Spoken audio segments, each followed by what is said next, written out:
Bienvenidos, bienvenidas, amigos y amigas del fútbol retro, del fútbol vintage, del fútbol nostálgico, en definitiva, de ese fútbol de ayer que tanto nos gusta recordar hoy. Y bienvenido una semana más a mi gran amigo, compañero, capitán del barco, don Marcos Rojo. ¿Cómo estás, Marcos? ¿Qué tal? Pues, ¿qué tal, Tony? Amigo, compañero, capitán del barco, pero me la has vuelto a colar y otra vez estamos hablando del Atleti. Yo estoy pensando incluso en cambiarle el nombre al podcast, quitar esto de Café Karlovich, que tampoco define ya el programa, y poner algo relacionado con el Atlético, porque esto es prácticamente un podcast del Atlético. Café Calderón, ¿no? Quedaría chulo.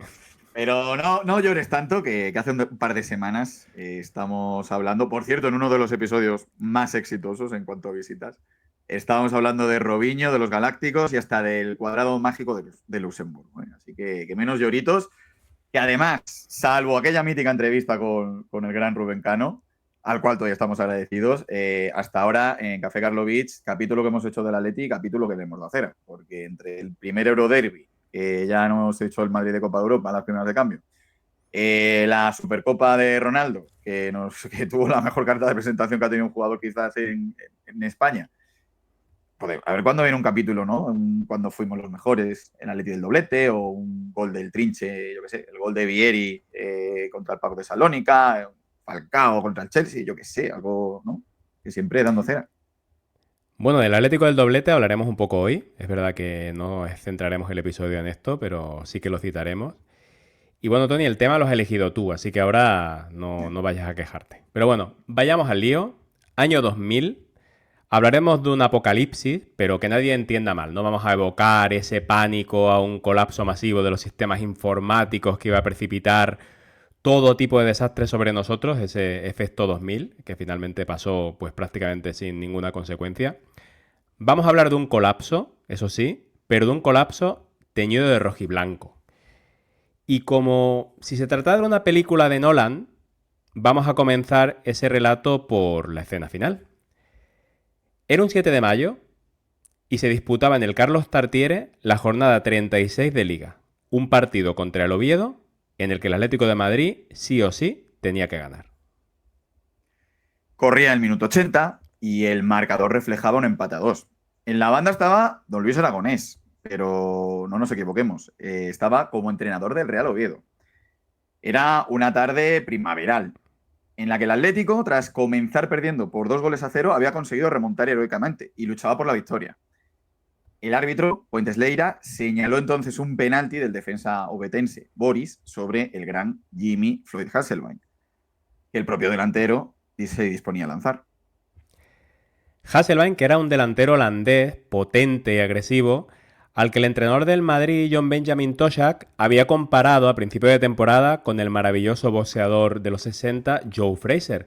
Y eso era todo un halago, nada menos que Joe Frazier, aquella máquina de pelear, menuda, agresiva, de la edad de oro de los pesos pesados, que con esos movimientos pendulares se metía debajo de sus rivales y desde ahí pegaba, insaciable, imparable.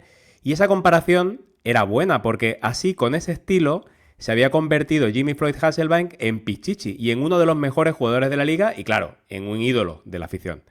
Así que nadie mejor que él para encargarse de lanzar un penalti en el que se iba a poner en juego el futuro del Atlético. Pero resultó que Hasselbaink lo falló. O, para ser justos, Esteban, el portero del Oviedo, lo paró. Fue un tiro fuerte, un tiro a media altura, pero demasiado centrado, es verdad. Que el ágil guardameta, que años más tarde jugaría en el rival de esa tarde, en el Atlético de Madrid, acabó desviando a mano cambiada. Y ya no hubo tiempo para más, el partido se acabó, empate a 2 y el Atlético certificaba el desastre. Pues sí, bueno, es decir, Esteban no será el único verdugo del Atlético que acabe vistiendo nuestra camiseta. Veremos alguno que otro más durante este episodio. Y otra cosa, Jimmy Floyd le decían Pichichi Hasselbaink, pero ojo, ¿sabes quién fue el Pichichi ese año? A ver, Salva sorpréndeme. Ballesta, Salva Ballesta, con el No, Racing de Santander. luego fichaje del Atlético. Y luego, posterior fichaje del Atlético para Segunda División. Pero sí, retomándolo por donde lo hemos dejado, lo has calificado de desastre, Marcos. Yo, en plena además adolescencia por aquel entonces, lo recuerdo como una auténtica pesadilla. junto a la radio, porque entonces olvídate eso de que se televisasen todos los partidos, escuchándolo atónito, mirada perdida, sin saber muy bien qué era eso de bajar a segunda división. Porque exacto, lo que vamos a contaros en nuestro episodio de hoy es nada más y nada menos que el doloroso descenso del Atlético de Madrid en la 99-2000 a segunda división. Un descenso totalmente inesperado al principio de temporada, pues por la calidad de la plantilla, pero que se fue fraguando a fuego lento y que se fue acrecentando la angustia de todos los aficionados a medida que pasaban las jornadas y comprobaban que el equipo no carburaba y que el abismo de esa segunda división, que parecía imposible hasta entonces, se terminaría convirtiendo en una realidad inevitable. Y lo cierto es que nadie o casi nadie quiso verlo, pero fue el reflejo de una pésima gestión del club en los años posteriores al doblete, que acabó con esa bajada a los infiernos que pues esperaba que durara un añito, como decía el anuncio que sacó el club, pero que se alargó un poco más. Tocaría decir que ese descenso supuso una refundación del club en la práctica y que sin él el Atlético pues no sería lo que es hoy. Pero bueno, yo no estoy tan seguro de ello, yo creo que las cosas siguieron más o menos por el mismo cauce. Pues sí, y como estamos grabando ya el estilo Nolan, pues volvamos al final de la temporada 95-96 en otro salto temporal. Una temporada de euforia para toda la afición colchonera y de la que ya hablamos cuando rememoramos el programa que hicimos sobre la Supercopa de Ronaldo. Ese año, Radomir Antic y sus pupilos pues, conseguían un histórico doblete, rubricado con el gol de cabeza de Milinko Pantic contra el Barcelona en el estadio de la Romareda, que le daba el título de Copa del Rey y que le valió un busto para la posteridad. Y sobre todo con esos tantos de Simeone, Kiko, contra el Albacete, con un Vicente Calderón lleno hasta la bandera y un Jesús Gil en el palco que era imposible tener más felicidad dentro del cuerpo. Y mira que tenía cuerpo el hombre.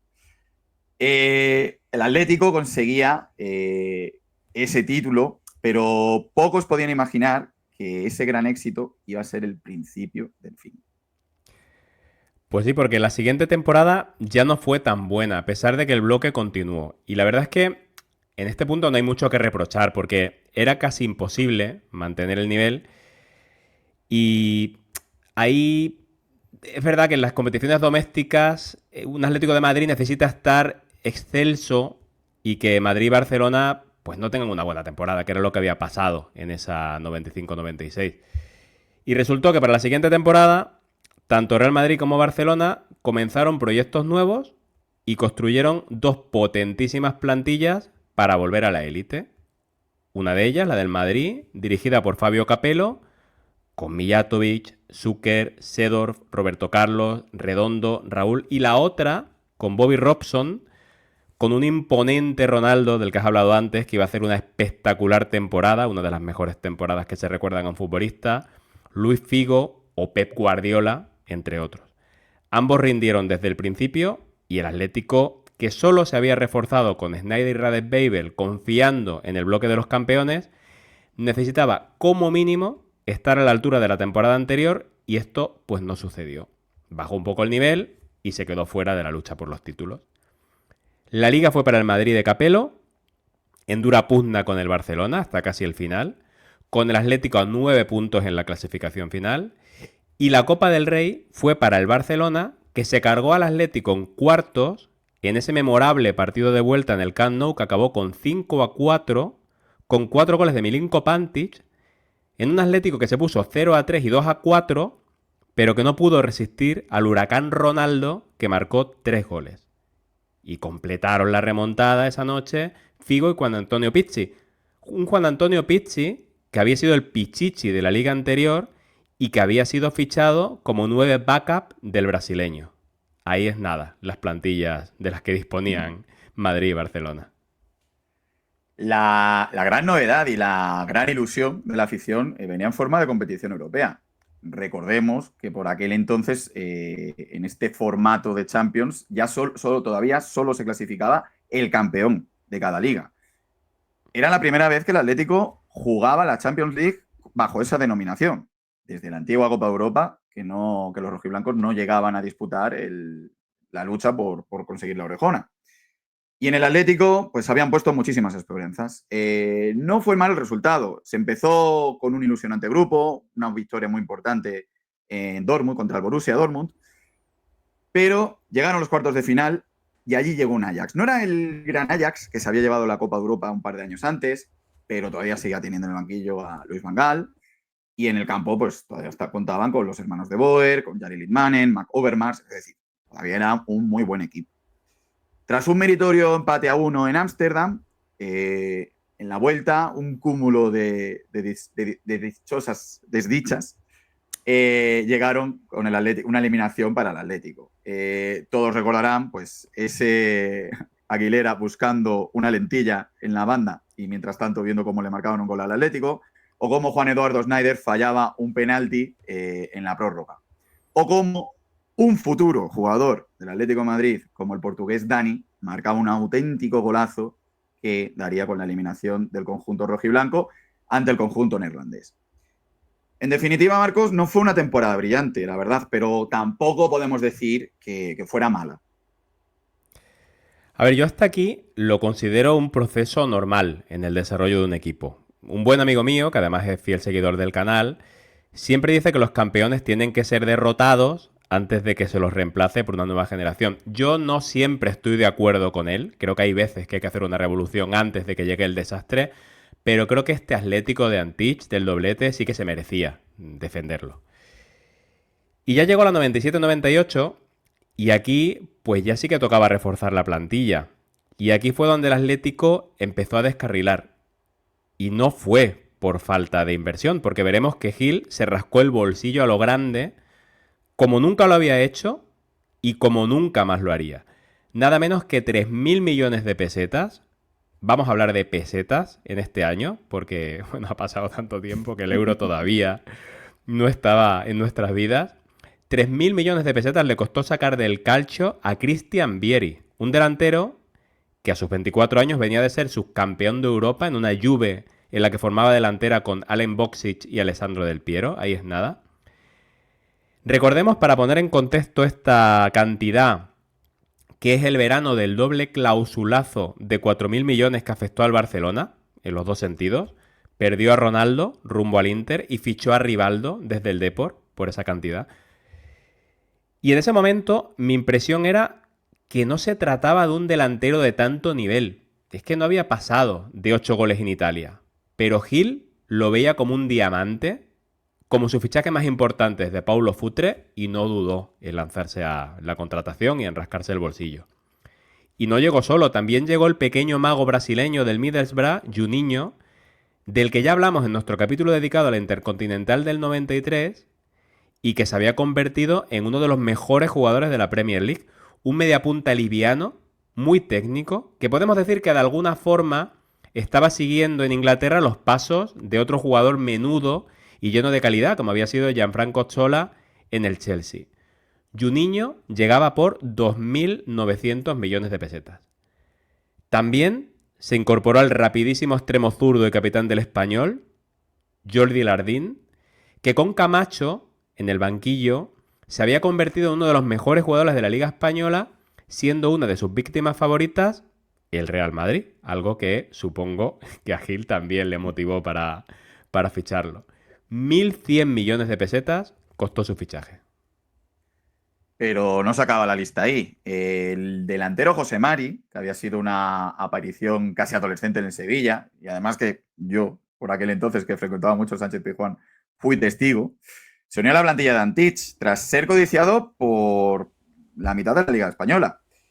André Frascarelli, central del que se hablaba muy bien en Brasil, se incorporó procedente del Atlético Paranaense y hubo hasta un toque excéntrico.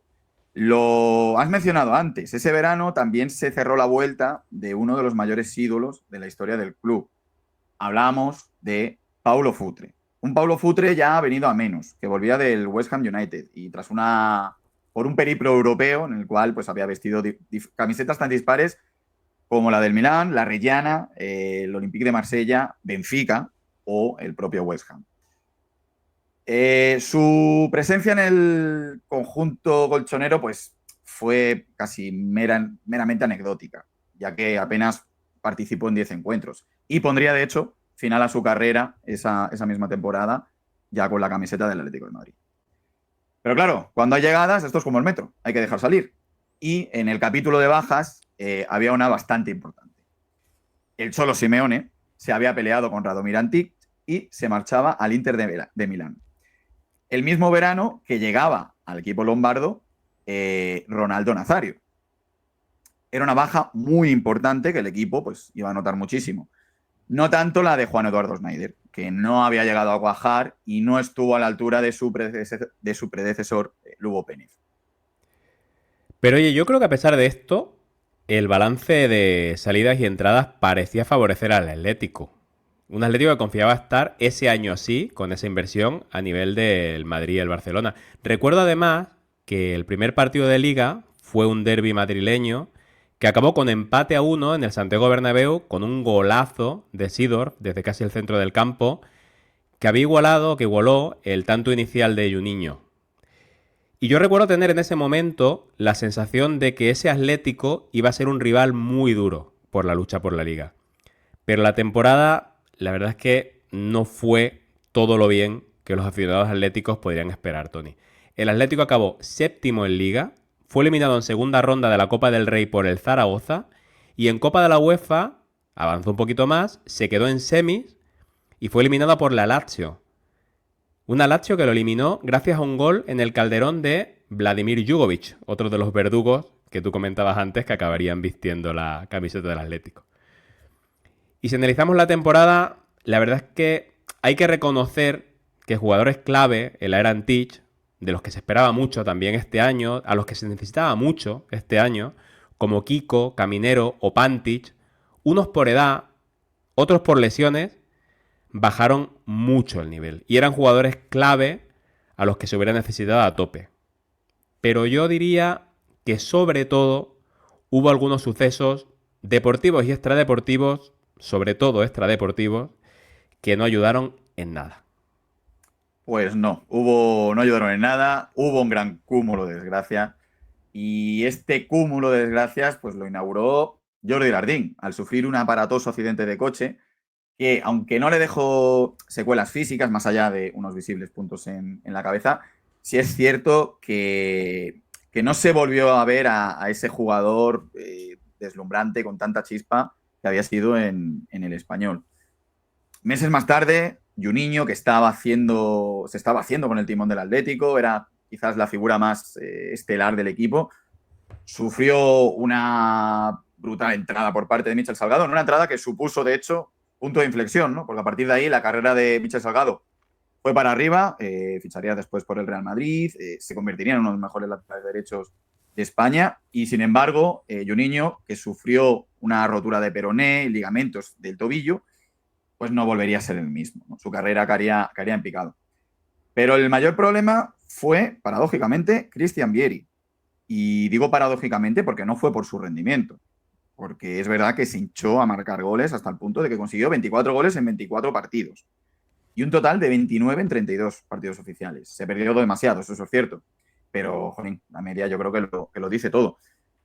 Pero decimos que fue un problema porque desde el principio se encargó de airear a la prensa italiana pues que no estaba a gusto, que no se entrenaba duro.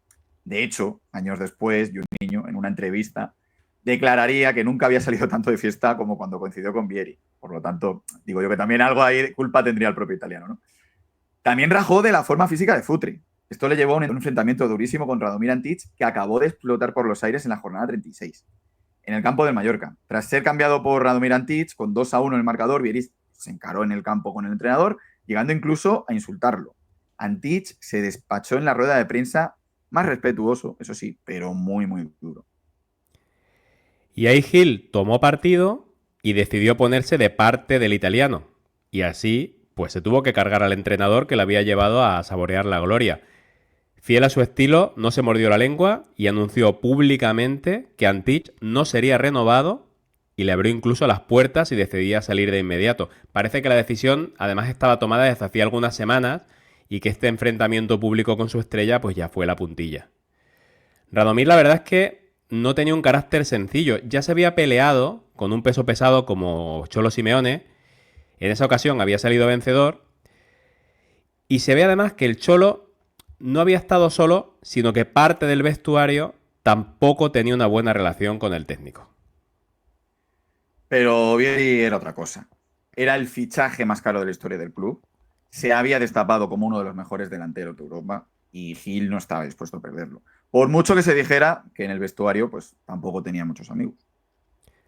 Tanto quería Gil a Vieri que fichó como entrenador a Arrigo Sacchi, ese legendario técnico italiano que había llevado al Milán a ser el mejor equipo del mundo a finales de los 80 y principios de los 90, con esa idea táctica que revolucionó el fútbol mundial, esa defensa en zona, esa forma suicida de tirar el fuera de juego y que además había sacado un partido tremendo al trío mágico de holandeses, Rijkaard, Gullit y Van Basten, y que tras salir del Milán se quedó a las puertas de convertir a una discreta Italia en campeona del mundo de 1994 a lomos del genio Roberto Baggio, con un fútbol que ya no era el fútbol del Milán, pero con unos resultados que a punto estuvieron de llevar a la selección italiana a la gloria. Pocos años después, porque tampoco había pasado tanto tiempo, es cierto que ya no se le consideraba primera línea del fútbol europeo. Y es más, creo que Gil lo fichó más que nada para aprovechar el prestigio y respeto que aún se le tenía en Italia. Vamos, en definitiva, Marcos, para mimar a Vieri e intentar sacar lo mejor de él. Lo que no sabía Gil es que a estas alturas de la película Vieri ya había tomado la decisión de irse. Dicen que la tomó en el partido en el que, a pesar de marcar 4 goles en el Mántico contra el Salamanca, el Atlético acabó perdiendo por 5-4. Para contextualizar la época, en un partido, recuerdo perfectamente porque lo sufrí, televisado en Antena 3. No sabemos si es cierto, pero lo que sí quedó constancia es de la animadversión que sentía por Antich, al que acusó públicamente de ser mala persona antes de marcharse al Mundial de Francia 98. Un mundial donde tuvo una grandísima actuación, 5 goles en 5 partidos que no evitaron que Italia acabara cayendo contra los anfitriones en la tanda de penaltis de cuartos de final, con aquel fallo desgraciado del jugador de la Roma, Luigi Di Biagio, que dejaba a Italia en la cuneta. La trayectoria de los mundiales de Christian Vieri, por cierto, es impresionante. 9 partidos y 9 goles si sumamos Francia 98 y Corea-Japón 2002. La verdad es que era un pedazo de delantero. Sí, sí, a nivel individual, la verdad que, vamos, números tremendos, pero es verdad que a nivel colectivo no les fue tan bien a la selección italiana. El Atlético se resistía a perder su estrella, pero a la vuelta del Mundial ya Vieri le dijo a Arrigo Sacchi que se quería ir, que quería volver a Italia y, pues, como dice Cerezo, los jugadores acaban jugando donde quieren y pues se acabó marchando. En la retina de todos los aficionados de la época, pues queda esa portada del diario Marca en la que se puede ver al delantero italiano dentro de un coche con unas gafas de sol y haciendo la señal de los cuernos, bajo el titular demoledor Niñato. Acabó saliendo por una mareante cifra de 4.300 millones de pesetas. No fue baratito. Pero el Atlético y Sacchi pues se quedaban sin su mejor jugador y sin su máximo goleador.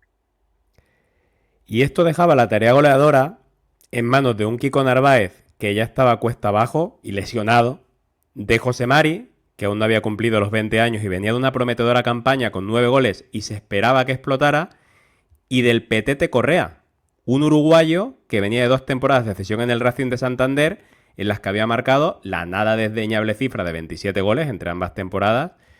Pero con todo esto, Tony, es que era imposible que notaran el cambio. Y la verdad es que resulta verdaderamente incomprensible que no se reforzaran mejor arriba. Yo supongo que confiaban en la explosión de José Mari, sobre todo, en que Juninho, que se había perdido por su grave lesión en el Mundial 98, estuviera plenamente recuperado y liderara el ataque, en un resurgir de las cenizas de Kiko Narváez. Pero es que eran demasiadas incógnitas, eran demasiados temas que tenían que salir bien y en estos casos rara vez se alinean los astros para que la moneda caiga de cara. Y fíjate, es que no es que el dinero de Vieri no se reinvirtiera, porque se desembolsaron nada más y nada menos que 8.000 millones de pesetas. Y llegaron muchísimos futbolistas, pero Marcos, ocurrió como con el Fútbol Club Barcelona cuando cogió el dinero de Figo, que no acabaron de acertar con los fichajes. Entre ellos vemos a jugadores pues interesantes, ¿no? Que de hecho si los escuchamos hoy en día nos llevamos las manos a la cabeza pensando cómo no pudo funcionar, ¿no? Jugadores como Juan Carlos Valerón, que había destacado ya en el Mallorca. En el mercado de invierno llegó Santiago Solari, procedente de River Plate. Y son jugadores que obviamente decía, nos llevamos a la mano cabeza porque a día de hoy yo creo que los identificamos obviamente con su etapa en el Deportivo de La Coruña, en el caso de Valerón, y en el Real Madrid, en el caso de Solari, y son jugadores que tuvieron un rendimiento tremendo en ambos equipos. Sin embargo, en aquel momento, digamos, como se dice ahora, no estaban en su prime todavía y no llegaron a rendir como se podía esperar. Y también, pues, estos son los jugadores bueno, o de nombre destacado o de buen rendimiento, como Solari, que sí que lo hizo bastante bien en el Atlético, sino que también llegaron otros de infausto recuerdo, cuya contratación había obedecido en mayor o menor medida a esa italianización de la plantilla que quería Gil para crear un clima favorable a un Vieri que también por esto dejaba herido al club y que lo iba a notar la siguiente temporada, porque claro, ya sin Vieri eran nombres que chirriaban un poco, ¿no? Chamot, el argentino, Jugovic, el verdugo en la edición anterior de la UEFA. Estos no eran italianos, pero procedían de la Lazio, es decir, del calcio. Michele Serena, tu ídolo, como ya comentaste en capítulos anteriores, y cómo no, el gran Stefano Torrisi. Nos aportaron cosas, oye, cada uno. Chamot no era malo, también tengo que decirte. La temporada en Liga, pues imagínate, Marcos, fue muy, muy mala. Nadie cogió el testigo hablador de Vieri, Saki no conectó con el equipo en ningún momento y se plantaron en febrero por debajo de la mitad de la tabla, con 9 victorias, 5 empates y 8 derrotas. Gil, sobre todo ya de la primera mitad de los 90, sabemos que no destacaba por su paciencia, así que se acabó cargando al italiano tras una derrota por 1-2 frente al Español. Y fíjate, para lo que era Gil, Marcos, yo creo que hasta demasiado duro. Y Saki, tras esta destitución, anunció que dejaba los banquillos. Así de que vano acabaría el entrenador italiano. Y para reemplazarlo, llegó el entrenador del B, Carlos Aguiar. A pesar de que habían sonado entrenadores de más prestigio, como el mito argentino Daniel Pasarela, pues nada, ficharon a Carlos Aguiar y, en principio, lo ascendían hasta final de temporada y ya se vería. Pero Aguiar, al ver que no podía enderezar el rumbo del equipo y la presión que tenía, acabó dimitiendo. Así que Gil, pues, acabó comiéndose su orgullo, recogiendo cable. ¿Y a quién contrató de nuevo? Pues sí, habéis acertado. Al gran Radomir Antic, del que el presidente dijo que era la mejor solución para los problemas del equipo. Pero el serbio, pues, tampoco cambió mucho el rumbo del equipo y se acabó la liga en una sonrojante 13ª posición, con solo 12 partidos ganados, menos de un tercio del total. En las competiciones del CAO las cosas fueron un poquito mejor y se volvió a llegar a semifinales en la Copa de la UEFA, donde el Parma de Valdanito Crespo pues eliminó al conjunto colchonero y se llegó a final de la Copa del Rey, donde esperaba un gran Valencia entrenado por otro italiano, Claudio Ranieri. Y mal termina lo que mal empieza, se podría decir en este caso. Porque para ese día, Marcos, se estrenó esta camiseta, que sería la de la temporada siguiente. Y que, bueno, vamos, ya todos sabemos más o menos el final que tuvo, ¿no? Y esta camiseta, pues, fue testigo de una exhibición y de un auténtico golazo de Gaizka Mendieta, ese sombrero inolvidable, del cual yo creo que hablan en la canción de Los Planetas, y que fue quizás el principio del fin, se podría decir. Pues con esto tenemos un Atlético primero en la 95-96, séptimo en la siguiente temporada, decimotercero en esta última temporada que acabamos de comentar. Así que la temporada 99-2000 sí o sí tenía que ser la del resurgir, porque más bajo no iba a caer al equipo, ¿no crees? Pues era muy difícil, ¿no?, que las cosas no fueran a mejor, a priori, la verdad. Gil parece que le había cogido el gusto a los entrenadores italianos y no sabemos muy bien por qué recurrió a Claudio Ranieri, que fue su verdugo, como acabamos de decir, en la Copa del año anterior con el Valencia. De hecho, se dio el caso incluso de que Ranieri ya estaba fichado en la disputa de esa final de Copa del Rey. Radomir Antic llegó a declarar que, bueno, 4 ojos en esa final verían mejor que 2, ante el enfado que tenía. A Ranieri ya lo conocemos porque es un auténtico personaje del fútbol. De hecho, no descarto que hablemos de él en posteriores capítulos, en otras aventuras fascinantes que ha tenido. No en vano, pues como decimos, sigue en activo. Es un entrenador carismático y que cimentaba y cimenta su táctica en la defensa y el contragolpe. Y que venía de dos etapas muy exitosas, en la Fiorentina primero y en el Valencia posteriori. Mimbres, a priori, había. Y se confiaba en que Ranieri diera ese impulso que el equipo necesitaba para convertirse de nuevo en un bloque a tener en cuenta. Y junto a Ranieri, fichajes, porque de nuevo Gil no escatimó. ¿Que la temporada anterior se habían encajado 50 goles? Pues nada, se ficha la pareja de centrales de la rocosa selección de Paraguay y lo solucionamos. Todo hay que decirlo, eran dos defensas de mucho prestigio en el fútbol sudamericano. Un Carlos Gamarra, del que se decía que era tan limpio que ni siquiera hacía faltas, no era necesario para él, para robar balón, hacer falta. Y Celso Ayala, que tras destacar en River, venía de no hacerlo especialmente bien en el Betis, pero se esperaba de él que junto a su compatriota formara una línea inexpugnable. ¿Que faltaban goles? Pues fíjate, apenas se habían marcado 54 tantos en la liga anterior. Pues nada, se va por Hasselbaink, que venía de hacer 2 años muy buenos en la Premier. Además, el joven lateral zurdo del Español Joan Capdevila, para apuntalar la defensa. El joven portugués Hugo Leal para revitalizar el centro del campo. También para el medio un Rubén Baraja, que había llegado ya talludito al Atlético B, pero se había salido en el filial y subía al primer equipo, con el que ya había debutado la temporada anterior. Un gran portero también llegaba, un gran portero como Tony Jiménez, para hacerle la competencia a Molina, en un fichaje que nunca entendí, por otra parte, que yo creo que hizo daño tanto a Tony como a Molina. Esa competencia no acabó de funcionar. Y bueno, yo creo, Tony, de Filipauskas o de Filipauskas, mejor, bueno, no hablamos, ¿no? ¿Para qué? Vale, bueno, pues en cuanto a salidas hubo una importante, que es la de Juninho.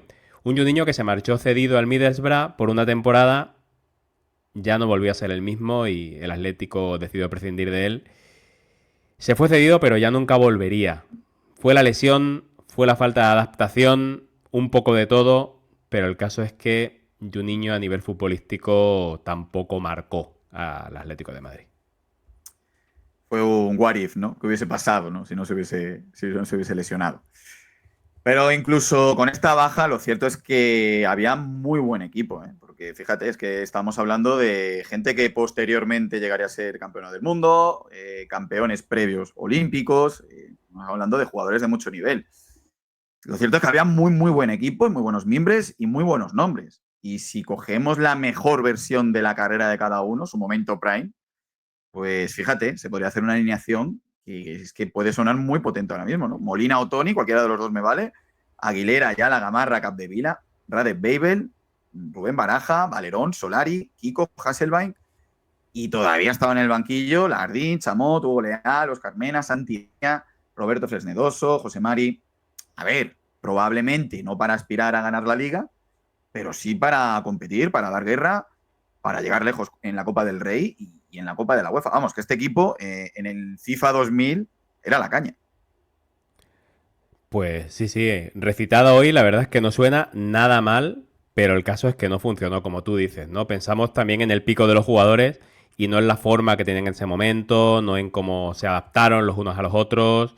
También hay que decir que el ambiente no era el mejor, como comentaremos después.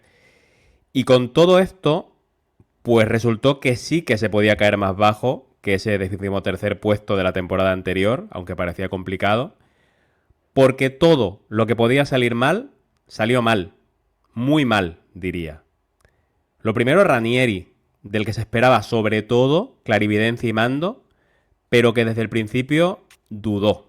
Mala señal. Él mismo declaró que no sabía qué esquema utilizar y estas dudas lo acompañaron durante toda su estancia en el Calderón porque no consiguió formar un bloque sólido en todo el año, que era su carta de presentación normalmente en los equipos. En la portería, como antes comentaba, eligió a Tony por delante de Molina y eso no acabó de entenderse. Ni en el vestuario, ni entre la afición, y hubo un ambiente enrarecido con Tony que lo hizo fallar en más de una ocasión. La defensa, por su parte, fue un coladero auténtico y la verdad es que los paraguayos naufragaron completamente. El equipo no jugaba a nada y jugadores talentosos como Barajo o Valerón pues no encontraban su sitio. Y en ataque solo funcionaba Hasselbaink. Hizo una grandísima temporada, incluso por encima de lo que se esperaba de él. Pero estuvo bastante solo, especialmente cuando el que parecía que iba a ser su mejor compañero, como se pudo ver en el Bernabéu, curiosamente ese año no se pierde ningún derbi con el Madrid, se gana 1-3 en el Bernabéu, remontando un gol inicial de Morientes con doblete de Hasselbaink y gol de José Mari, y se empata en la vuelta 1 con gol de, curiosamente, Solari. Pues cuando parecía que había ahí una química entre ambos, José Mari fue vendido al Milán en el mercado de invierno a cambio de nada menos que 3.200 millones de pesetas. Una auténtica pasta para un jugador que nunca llegó a dar el salto de calidad que su proyección pues parecía indicar. Junto a él salió Chamot, que tampoco llegó a adaptarse al Atlético. Y así poco a poco, pues el Atlético se fue metiendo en el pozo. Al principio sin darse cuenta, como ese pez en el que se le va subiendo la temperatura del agua grado a grado y nada tranquilo sin ser consciente de lo que le va a suceder. Un comienzo horrible, con 3 derrotas, 2 de ellas en casa. Últimos ya en la jornada 8, con 5 derrotas. Y llegó el 22 de diciembre de 1999. Era domingo, era el día de la Lotería Nacional, como los oyentes españoles sabrán, pero no lo citamos precisamente por eso, como podréis imaginar. Lo hacemos porque fue el día en el que el juez Manuel García Castellón admitió a trámite la querella de la Fiscalía Anticorrupción, destituyó a la directiva del Atlético de Madrid al completo con Jesús Gil a la cabeza y embargó las cuentas del club como medida cautelar por el conocido como caso Atlético, un caso que investigaba la presunta apropiación indebida de las acciones del club. Os recomendamos el documental El Pionero, dedicado a la figura de Jesús Gil, si queréis tener más información sobre este asunto. Se nombró entonces a Luis Manuel Rubí Blanc como administrador judicial del Atlético. Un Rubí que, como si se tratara de Elliot Ness, llegó a las oficinas del Atlético de Madrid, del Calderón, acompañado de una cantidad de guardias civiles grande para tomar los mandos del club. Lo que no le haya pasado al Atlético no le pasa a nadie, yo te digo. Rubí había investigado a los narcos de Galicia y tenía experiencia en patrimonios ilegales y blanqueo de capitales. Y lo más sorprendente es que tenía solo 38 años. Cuando lo veía en su momento me parecía un señor muy mayor, la verdad. Y ahora me estoy dando cuenta que era un chaval. Lo que será la perspectiva, ¿no?, de los años. Su misión era clara: tirar de la manta y presentar a la Audiencia Nacional un informe de viabilidad del club hasta el 39 de marzo. Había un riesgo real de descenso administrativo a Segunda División B. Esto, además de ser un hecho sin precedentes, provocó la inquietud y la incertidumbre en una plantilla que vio peligrar ya no su estatus a nivel deportivo, sino sus contratos. Y se posicionó a favor de Gil y su directiva saliente. El ambiente, pues, enrarecido es poco, yo creo, ¿no?, lo que estaba. Y el palco vacío, manifestaciones, pintadas amenazantes en las paredes del estadio. Vamos, no era el mejor sitio ahora mismo de España para jugar al fútbol. Pero pasado el terremoto inicial, con el cambio de año, las aguas parecían calmarse ligeramente. Y como el tiempo todo lo cura, bajo la tutela del administrador Rubí, el Atlético siguió compitiendo con normalidad e incluso encadenó algunos resultados positivos hasta el punto que acabó la primera vuelta en 14ª posición. ¿Cómo estarían los ánimos que llegar a mitad de la liga fuera del descenso se consideraba casi un triunfo? Y la sensación de que lo peor había pasado empezaba a aliviar ligeramente a los aficionados del Atlético. Pero fue un espejismo, porque en realidad lo peor estaba por llegar. Y eso que la segunda vuelta no empezó del todo mal, pero una derrota contra Alavés en la jornada 26 dejó al equipo a un solo punto del descenso y precipitó la marcha de Ranieri. Y decimos marcha y no destitución porque el italiano efectivamente dimitió. Y lo hizo, según él mismo dijo, tras un ultimátum del administrador judicial Rubí Blanca. Exacto. O ganas el próximo partido o te echamos. Contó Ranieri, que le había dicho ni más ni menos, un administrador judicial, que dime tú a mí, de fútbol, que puede saber ese hombre. Ranieri, entre eso, decidió ya que era el momento de cambiar de aires. ¿Y a quién se recurrió para salvar al equipo del desastre? Pues habéis vuelto a acertar. A Radomir Antic. Se confiaba en su orden táctico para remontar el vuelo y, ¿por qué no?, pues intentar salvar la temporada con la UEFA o la Copa del Rey, ya que el Atlético, pues oye, seguía vivo en ambas.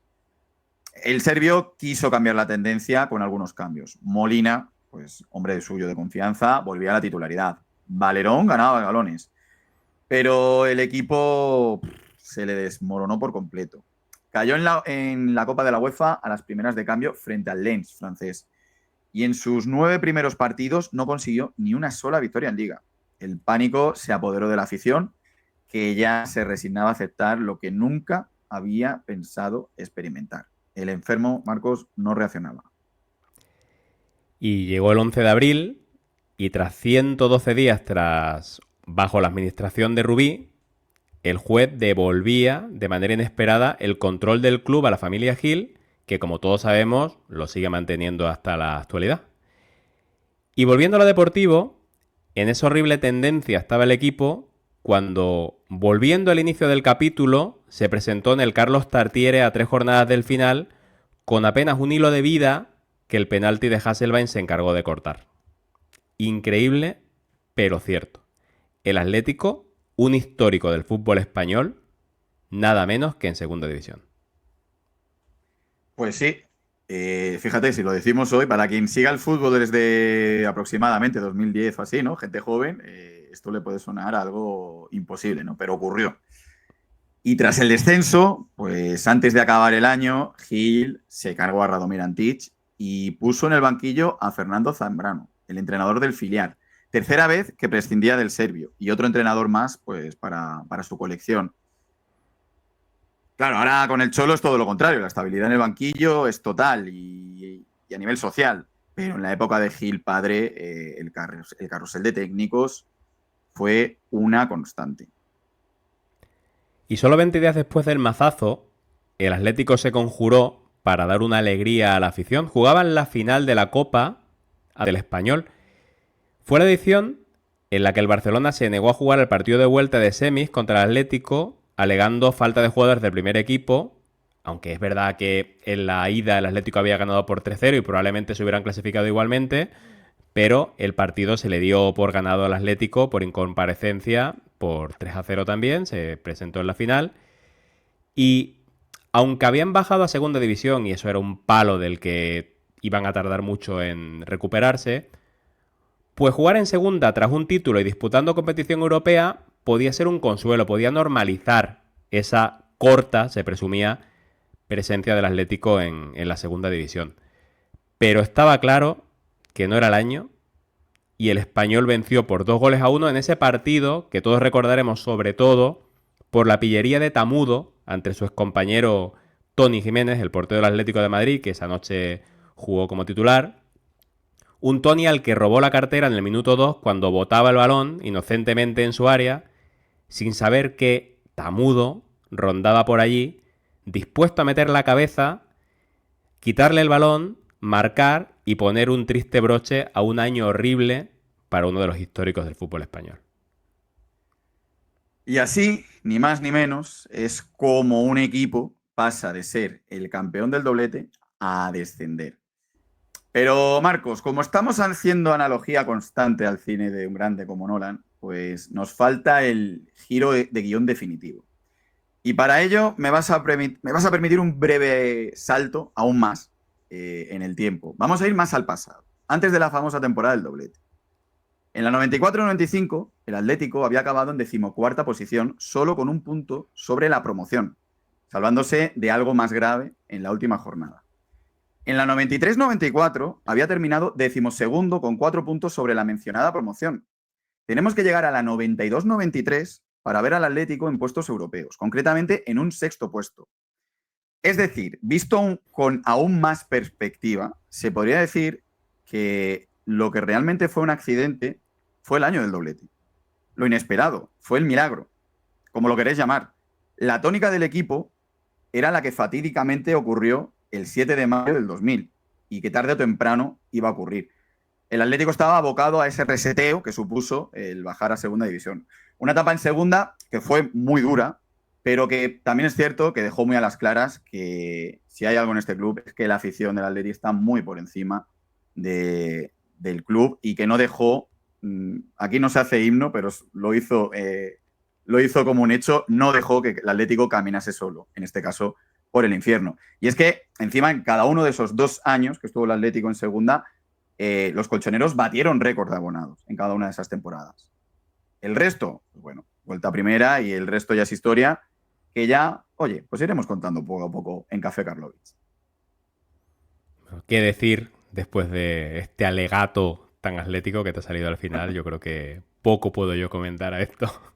Solo que, bueno, que es verdad que según cojamos, ¿no?, el origen de la historia, pues como tú comentas, ¿no?, puede ser una caída a los infiernos desde lo más alto o puede ser la crónica de una muerte anunciada, con la excepción de ese año milagroso del doblete de Antich. Pues hasta aquí nuestro capítulo de hoy. Marcos Rojo, muchísimas gracias un día más. Nada, Tony, gracias a ti. Ya hablaremos, ya en privado, de si cambiamos finalmente el nombre al podcast o no. Ya veremos, según los próximos capítulos, tendremos que tomar esa decisión o no. Y bueno, nada, un placer haber filmado, haber grabado este capítulo y hasta muy pronto. Café Rubí no suena tampoco mal, ¿eh? Pues bueno, no, mantendremos Café Karlovich, ya me encargaré de ello. Y muchas gracias sobre todo, una vez más, a todos los que estáis ahí, al otro lado. Cada día va creciendo más la familia de Café Karlovich. Ya sabéis que podéis apoyar el proyecto y seguirnos en nuestras redes sociales, en X, @Café Karlovich, en nuestras cuentas de podcast, iVoox, Spotify, Apple Podcast. En YouTube se agradece muchísimo cualquier tipo de interacción, likes, comentarios, suscripciones. Todo ayuda a posicionarnos mejor en el SEO y que lleguemos a más gente gracias a esos dichosos logaritmos. Ya sabéis, si tenéis amigos que les gusten las historias de fútbol, fútbol retro, etcétera, pues no dudéis en compartir. Y recordad que esta noche juega el Trinche.